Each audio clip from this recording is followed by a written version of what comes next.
How many hours a week are you burning taking calls with bad fit referrals? They've got the wrong budget or the wrong problem, or they want something you don't even do. So, one of my favorite clients was wasting a couple of hours a week on bad fit calls. And I realized it was because she wasn't sending any kind of signal to her referral network about who she wanted to work with. So, in this video, I'm going to show you exactly how we use Claude to build out a simple newsletter system. This is the exact same system I've used to send over 180 newsletters in the last 3 years with engagement rates that put me in the top 10% of Kajabi experts. And 8 months ago, Claude turned this from what was a 4 to 5 hour job into something that takes me about an hour a week. Let me show you how it works. A newsletter system that consistently delivers clients and referrals has 5 key parts, and I'm going to show you how you can use AI to save you time in every part of this process. So, first, the 5 parts. Part one, ideas and topic selection. Part two, content generation. Part three, packaging. Part four, schedule and send. And part five, this is an advanced move, but repurpose the content for other platforms. Now, this one is something that you can do once every 6 months to a year. And this one is completely optional.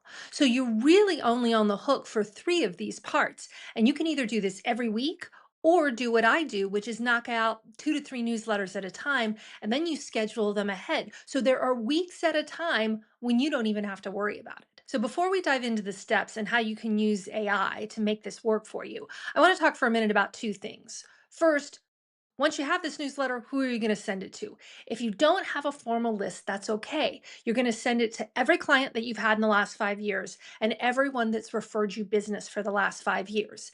And if you're afraid that you're bugging them or that you'll come off salesy, I want you to remember these 2 things. First of all, it is only logical that you would market your business, and other business owners, other business people understand that.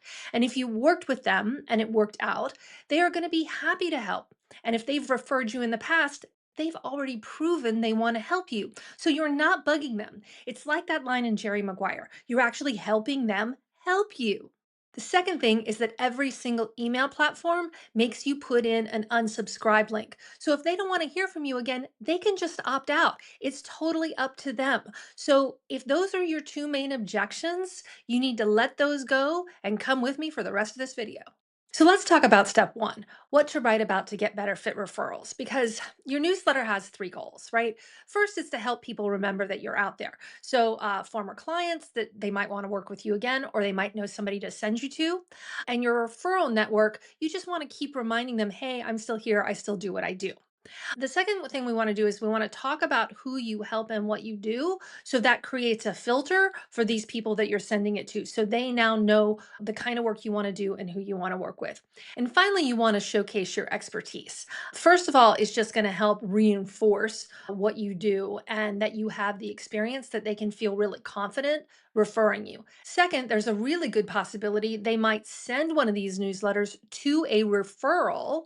And so you need to help them understand that you're an expert in the field.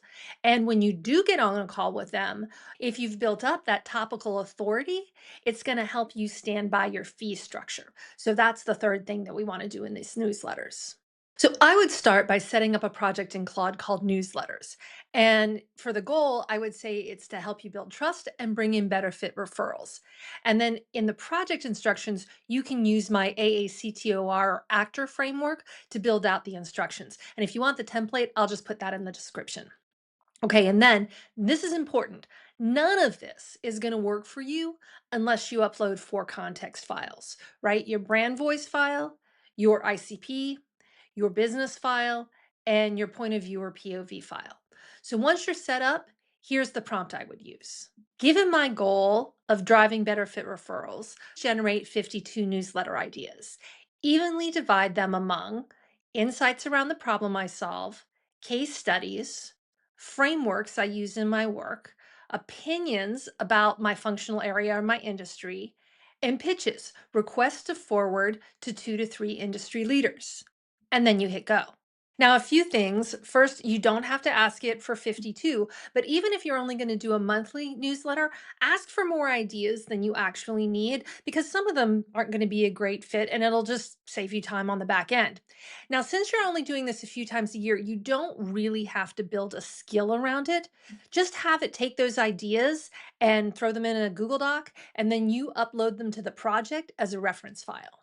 So it's pretty likely that you're one of the 8 out of 10 consultants that depends on referrals for at least some part of your revenue. But industry research shows that almost 60% of consultants and fractional executives have zero system for making sure they keep referrals coming in. So it seems crazy not to set up an automated system for something we depend on for revenue, right? So this next step is exactly how you do that. So for content generation, the way I like to think about it is 10-80-10. 10% you on the front end, 80% Claude doing the heavy lifting, and then 10% of you on the back end finishing up so it's ready to put out there in front of people that you know and you want to trust you. So, the first thing we want to do is you're going to pick the topic out of the topics that were generated. And I recommend you just speak in your thoughts and your main points, or even a takeaway. And don't worry about the order. Don't worry about organizing your thoughts. That's something Claude is good at. And the reason I recommend speaking, and you can either do that on your iPhone or you can do that right into Claude, actually, there's a microphone thing, is because we tend to self edit when we write. And that actually is eating up time. And so the fastest way to get a post started is just to talk about what you want to talk about and let Claude sort out the strong points, okay? And then ask for the output in either an outline or a finished format, but have it put it in a doc so you can edit it. And then you get in there and you take it that last 10% to the finish line. Now, the first couple of times you do this, it's not going to be great and it's going to take you more time than you think it should. And you're going to say, well, why am I even using AI? But if you've built out those context files, I want you to do 3 or 4 of these. You're going to get better at working with AI over time. It's going to build up some memories about how you want to work. And then once you kind of have it going, you can actually build a newsletter draft skill. So, 2 quick tips about your newsletter. First of all, every single one should have some kind of a call to action. So, forward this to an industry leader that you know, or book a call for more information, or book a call to catch up, right? If this is primarily going to your referral network. And I usually use a PS under my signature for that because sometimes all people read is the first paragraph and the PS. So, make sure whatever you want them to do is actually down there in the PS. Then the second thing is you actually don't have to start with one of those ideas we generated in step one, okay? Any workshop that you give, any podcast that you do, any panel that you're on, make sure you get a recording or a transcript. Drop that in along with your ideas and ask it to write a newsletter around that. So, really, there's content ideas all around you. And what we're doing here is leaning on AI to help pull out the most relevant parts and just turn it into something else. Now, this whole thing is going to be a waste of time if no one opens your email. So, in this next step, I'm going to show you how to build up some curiosity to make sure you get those opens and reads. So, step 3 is packaging. And what we mean by packaging when it comes to emails is the subject line and then the preview text. And the preview text is that line that shows up when you're scrolling on your phone underneath the subject line. But when you go through to read the email, it's not in the body of the email. You don't have to use it, but a lot of times I use it as kind of a second hook option. So if the subject line didn't get them, sometimes the preview text does. So what you want to do is, again, in a new conversation, but back in your newsletter project, you want to give Claude the finished draft, just point to the Google Doc, and have it come up with 10 or 15 subject line plus preview text pairings. Now, sometimes I'm not real happy with what Claude comes up with because it's not the most creative of the AI platforms. So sometimes I will go into ChatGPT and then I'll take what I have from Claude and I'll take what I have from ChatGPT and I can mix and match. And that just gives me plenty of options to pull out what I like the best, right? So here's the deal with subject lines, they are a lot less important if you're not e commerce or consumer facing, right? For those of us who are B2B, if you know your stuff, People want to know what you think. That's actually why they hire you in the first place. And if you need ideas, I would just recommend Googling email subject lines and also get in the habit of saving or screenshotting subject lines that you like. And over time, you'll have a library of these that you can either riff off of or you can feed them to Claude and say, use these as information. Claude works much better when you show it what good looks like.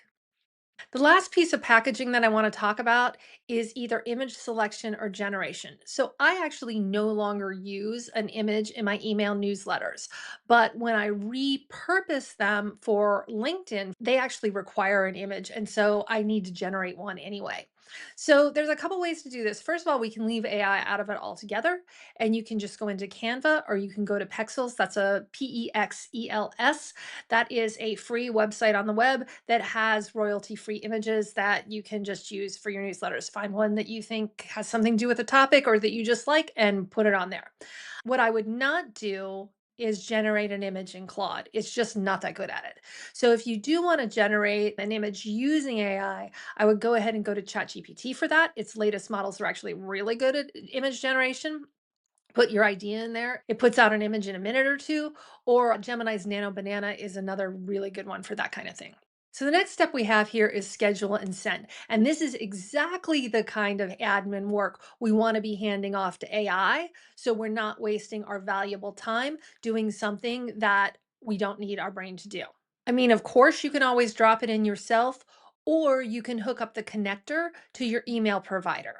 So if you're just scrolling through the email connectors in Claude's library, your email platform probably isn't in there, but let me show you how to find out whether or not your email provider has one and how to hook it up. So what we want to do is access connectors by clicking the plus sign. We go to connectors and you're going to hit add a connector. And let's go to browse. And the first thing you want to do is just see if it already has yours installed. So let's say you use MailChimp. If you look and you type in MailChimp, you'll actually find MailChimp's connector is already in here. But let's pick another one that's maybe not as well known. Let's do Kit, which used to be ConvertKit. Okay, it looks like they do not have an MCP that's in this library. So what you're going to want to do is come here and go into connectors again, add connector. And this time you're going to add custom connector.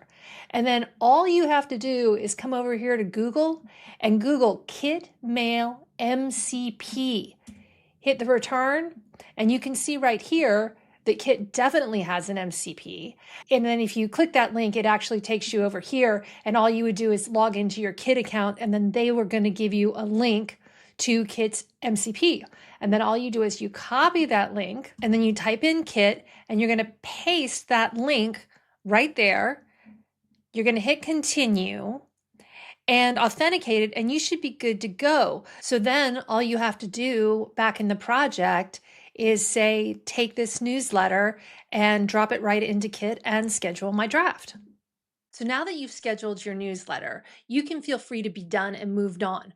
But if you want to generate inbound leads, if you want to really get out there and continually remind your network what you do and who it's for, you're going to want to take advantage of this advanced move, which is to repurpose all that work you just did into additional content that's going to spread out your reach and really help establish your expertise. So all you do is you go back to that Google Doc that contains your finished newsletter, you put it back in to Claude in a new conversation, and you ask it to create 2 or 3 or 4 LinkedIn posts from it. So idea generation, you only do a few times a year. Content generation, you can do it once a week or batch it once a month. And actually, a lot of you only need to do this once a month. So if you set aside a day and you did 3 or 4 of these, you could be done for the entire quarter in one solid focused block. But you will need to give yourself a day or so to set this up and test it out. Because earlier in the video, I talked about how this whole thing only saves you time if Claude has enough context about you and your potential clients and your business. So to find out more about how to build those files, these are the videos you want to watch next.